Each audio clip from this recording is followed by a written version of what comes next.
Yan, good day mga construct, tayo sa project natin para magbahagi ng panibagong construction tips.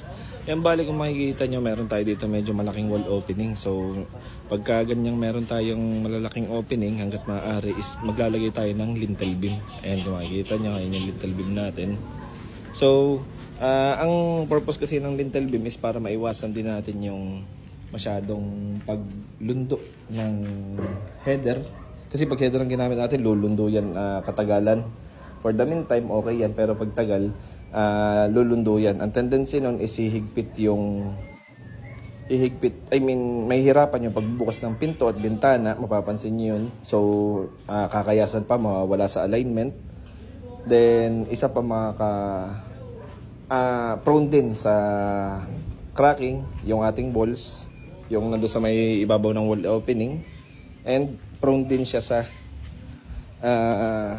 pagguho in times of earthquake. And so napaka-importante na naglalagay tayo ng lintel beam sa ating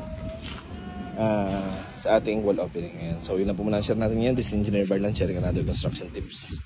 Thank you mga construct.